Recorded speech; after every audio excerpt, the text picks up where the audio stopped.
کبھی سوچا ہے کہ پاکستان کے امیر لوگ آخر امیر تر کیوں ہوتے جا رہے ہیں؟ کیا ان کے پاس کوئی خفیہ فارمولا ہے؟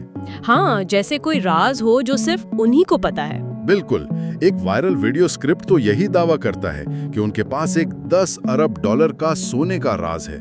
تو آج ہم اسی راز سے پردہ اٹھانے والے ہیں اور دیکھیں گے کہ کیا یہ واقعی کوئی راز ہے یا ایک ایسی حکمت عملی جسے کوئی بھی اپنا سکتا ہے۔ جی، اور یہ موضوع بہت دلچسپ ہے کیونکہ یہ ہمیں 3 بالکل مختلف آپ کہہ لیں جہانوں کی سیر کرائے گا۔ جی، ہمارے پاس عرب نیوز کا ایک مضمون ہے جو پاکستان کی معدنی دولت کو ایک عالمی سطح پر دیکھتا ہے۔ پھر ایکسپریس ٹریبیون کا ایک تبصرہ ہے جو ہمیں ایک ڈرامائی بین الاقوامی تنازع کی کہانی سناتا ہے۔ اور آخر میں وہ ویڈیو اسکرپٹ جو ہمیں سیدھا سونے کی سرمایہ کاری کی گلیوں میں لے جاتا ہے۔